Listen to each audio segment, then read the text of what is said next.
All right, I'd like to talk a little bit about what we're looking for our players in this system. So just to be clear, I should have said this before. This is a 1-3-3-1 system, which is the most common structure in rugby. It's like playing, I don't know, like a 4-4-2 in soccer. It's like what everybody kind of does. I don't know, I haven't played soccer in a long time, but yeah. Anyways, just reminding us of our pods, our four main pods: forwards, width, and our connectors.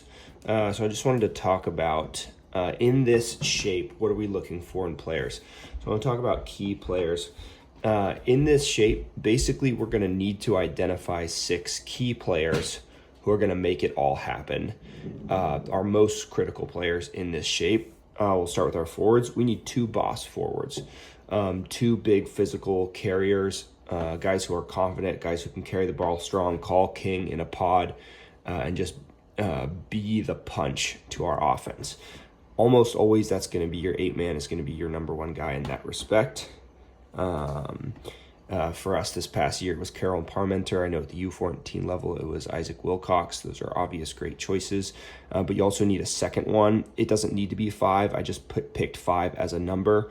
Maybe it's your tight head prop. Maybe it's your hooker. Maybe it's your whatever.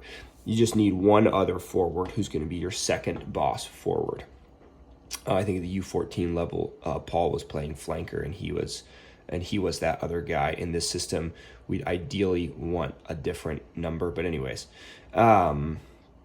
so those 2 boss forwards are 2 critical guys in here.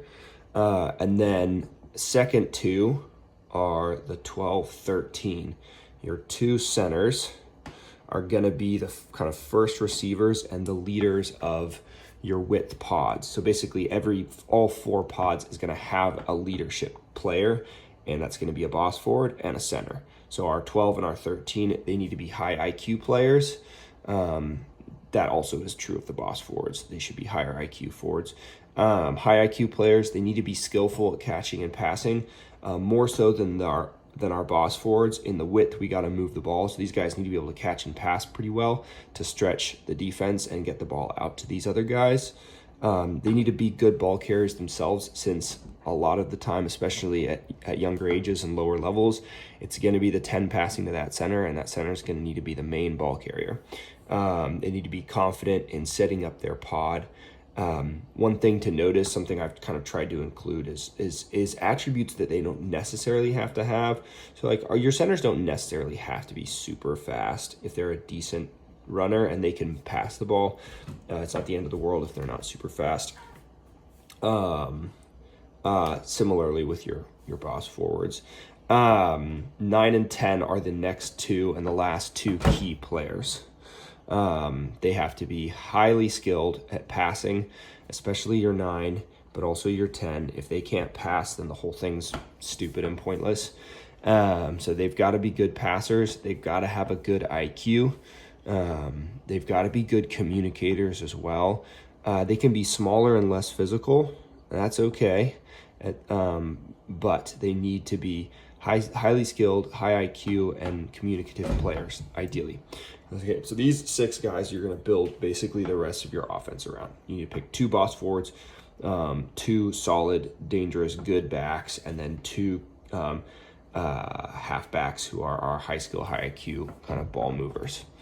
After that, we can the rest of your players do not need to be as strong, but these are kind of the attributes that we want to sort of look for.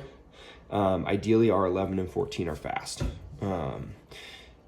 We want to try to find wings. They don't need to be the most talented rugby players. They don't need to have a ton of experience or be amazing at passing and stuff like that. But we ideally want them at least to have some speed. Our 6 and 7, ideally they have some catch and pass ability. Ideally they're a little on the faster side, but it'd be okay if they were a little bit smaller. Oftentimes we don't have a pack that's huge, and so picking a couple slightly more diminutive but slightly more skillful players is usually where forwards, that is to say, is usually a good fit for flanker.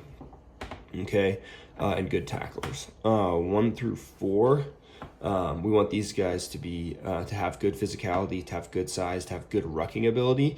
But once again, it's not the end of the world if these guys are slower.